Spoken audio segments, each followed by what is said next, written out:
There's something hauntingly beautiful about Gothic games, where shadows breathe and every corner whispers dread. Let's explore the best Gothic worlds that don't just scare us, but stir our souls. We'll start with something new. No Rest for the Wicked. This isometric Souls-like blends brutal combat with haunting artistry. Every strike feels weighty, every corridor drips with atmosphere, and every quest pulls you deeper into its grim world. Though early builds carried a few rough edges, its vision shines, a mix of survival, exploration, and tactical duels that reward patience and precision. If you crave both challenge and beauty, this one's worth your time. From a recent release, let's fall down the rabbit hole into a cult classic, Alice: Madness Returns. A twisted wonderland brought to life, where combat, puzzles, and platforming weave together into a surreal dive through Alice's fractured psyche.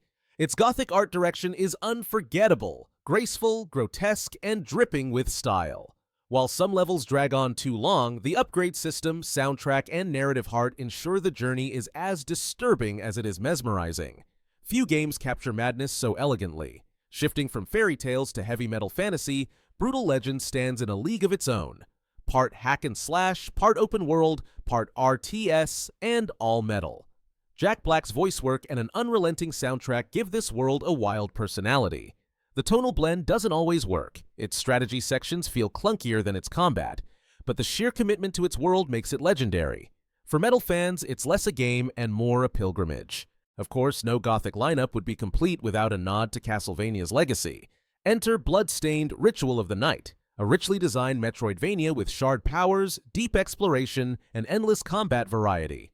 The Gothic castle drips with atmosphere, the soundtrack soars, and while there are rough spots, its scope and polish cement it as one of the finest spiritual successors to ever grace the genre. But when we talk Gothic masterpieces, one game towers above the rest: Bloodborne. From the plague-ridden streets of Yharnam to the dreamlike horrors of the old ones, it's a descent into madness wrapped in blood and nightmare.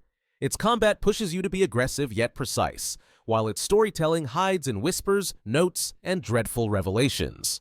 Bloodborne isn't just played, it's endured, survived, and remembered long after you put the controller down. Not every Gothic game broods in silence, some revel in chaos. Painkiller is a throwback to fast-paced shooters where every weapon feels like an extension of mayhem. You'll fight angels, demons, and monstrosities in arenas drenched in fire and bone, with a heavy metal score pushing you forward. The story barely matters, but the sheer velocity of combat makes it a cult classic for fans of old-school carnage. From pure action, let's slow down to one of the most role-play-rich Gothic experiences ever made: Vampyr: The Masquerade. Bloodlines. Launched alongside Half-Life 2 and quickly overshadowed, this RPG has since become a legend.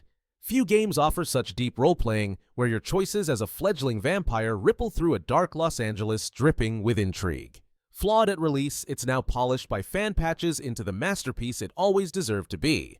And if you think pixel art can't unsettle, Blasphemous will prove you wrong. As the penitent one, you journey through a world soaked in blood, ritual, and twisted theology.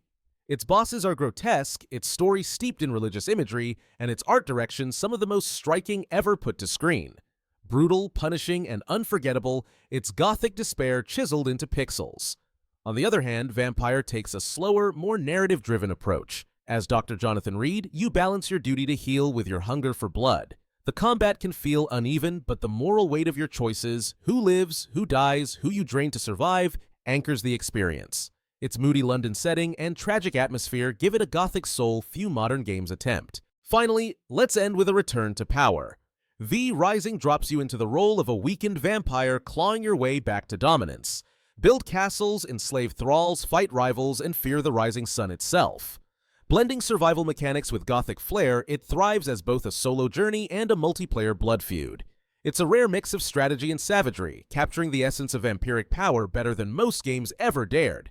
From pixelated penitence to sprawling nightmares, from action-packed chaos to slow-burning dread, Gothic games remain some of the most evocative journeys we can play. They frighten us, inspire us, and linger with us long after the credits roll.